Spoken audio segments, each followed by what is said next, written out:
আসসালামু আলাইকুম।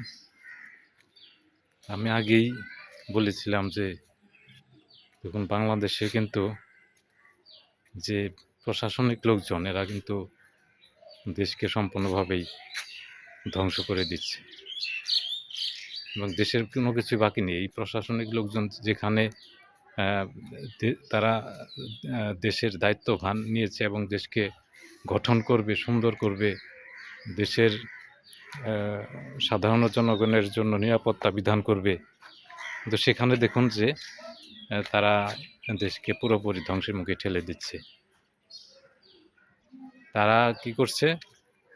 এই যে কোনো বিচার কার্য করছে না। বিচারের সবচেয়ে বাংলাদেশের সবচেয়ে দুর্বল দিক হলো যে অপরাধী। অপরাধকে থামানো, অপরাধের বিচার করা অর্থাৎ আইন। একটা দেশের আমি এর আগে বলেছি যে একটা দেশের আইনই হলো রাষ্ট্র এবং ওই দেশের আইনই হলো রাষ্ট্র এবং রাষ্ট্র মানেই আইন। যেখানে আইন নেই সেখানে কিন্তু কোনো রাষ্ট্র হতে পারে না। রাষ্ট্র এবং আইন ওতপ্রোতভাবে জড়িত। সেখানে দেখুন যে আজকে দেশের আইন সম্পূর্ণভাবে ভেঙে পড়েছে এবং দেশের আইন বলতে কিছুই নাই। এগুলো একটা ভণ্ডামিতে পরিণত হয়েছে। এর আগে দেখুন যে হাদিকে মেরেছে জেল পলাতক আসামি, অর্থাৎ জেলে ছিল। সে একজন হত্যাকারী, হত্যার আসামি, ফাঁসির আসামি। তা সে জেল থেকে ছাড়া পেয়ে কিন্তু সে হাদিকে মারল এবং সে এখনও আছে।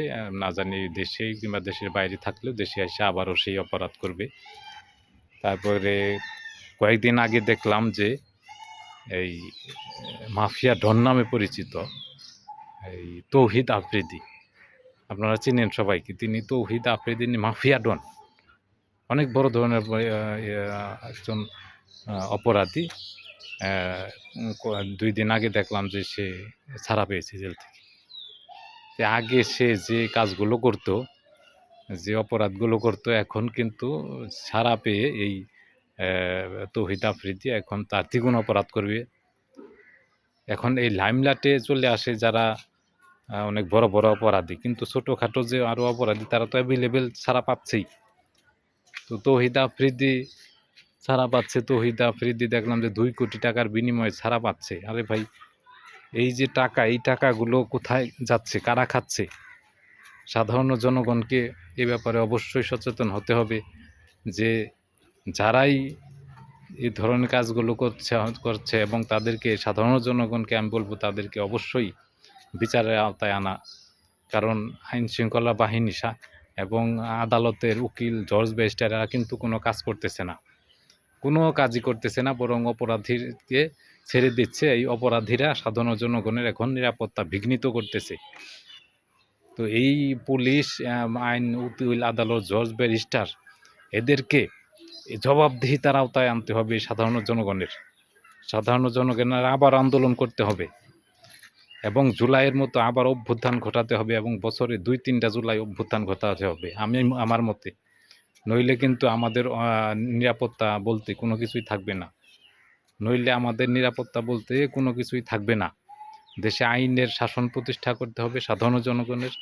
দেশের যত রকম কাজ আছে সাধারণ জনগণকেই এটা করতে হবে। কারণ দেখা যাচ্ছে যে আইনশৃঙ্খলা বাহিনী বলেন এবং পুলিশ বলেন, উকিল বলেন, জজ, ব্যারিস্টার বলেন, এরা কোনো কাজের না। এরা দেশকে ধ্বংসের মুখে ঠেলে দিচ্ছে। সাধারণ জনগণকে আমি বলবো যে এই দেশকে, দেশের মানুষকে রক্ষার্থে অবশ্যই এই সবখানি তদারকি করার জন্য দেশের প্রশাসনিক যত অফিস রয়েছে, সরকারি যত অফিসে, সবখানি সাধারণ জনগণের অংশগ্রহণ করা বাধ্যতামূলক করতে হবে। কারণ সবখানে ঘুষের রাজ্য প্রতিষ্ঠা করা হচ্ছে। সবখানে ঘুষ, দুর্নীতিতে পুরো দেশকে আজ অস্থিতিশীল করে তুলছে প্রশাসনিক লোকজন। কোনো কাজ হচ্ছে না। অপরাধীদেরকে ছেড়ে দিলে তারা তো আবারও আরও ১০০ গুণ বেশি অপরাধ করবে। এই তৌহিদ আফ্রিদিকে ছেড়ে দেওয়া হচ্ছে ২ কোটি টাকার বিনিময়ে। এই টাকা কারা খাচ্ছে, কারা এই টাকা নিল, তাদেরকে আইনের আওতায় আনতে হবে। সাধারণ জনগণকে এ ব্যাপারে সোচ্চার হতে হবে। কারণ এটা আমাদের দেশ, আমার নিরাপত্তা বিধান আমাদেরই করতে হবে। আবার যদি আন্দোলন না করা হয় তাহলে কিন্তু আবারও দেশকে অস্থিতিশীল করে তুলবে এরা। এই জন্য আমি বলবো যে সাধারণ জনগণকে যে আপনারা আরও চুপ করে বসে থাকবেন না, ঘরে বসে থাকার এখন সুযোগ নেই। ঘর থেকে বের হন, জুলাই অভ্যুত্থান ঘটাতে হবে। শুধু একটা জুলাই অভ্যুত্থান না, আমাদের জুলাই অভ্যুত্থান ঘটাতে হবে বছরে 2 থেকে 3টা করে, এবং যখনই প্রয়োজন তখনই জুলাই অভ্যুত্থান ঘটাতে হবে। এছাড়া কিন্তু কেউ বেঁচে থাকার কিন্তু আর কোনো উপায় নেই।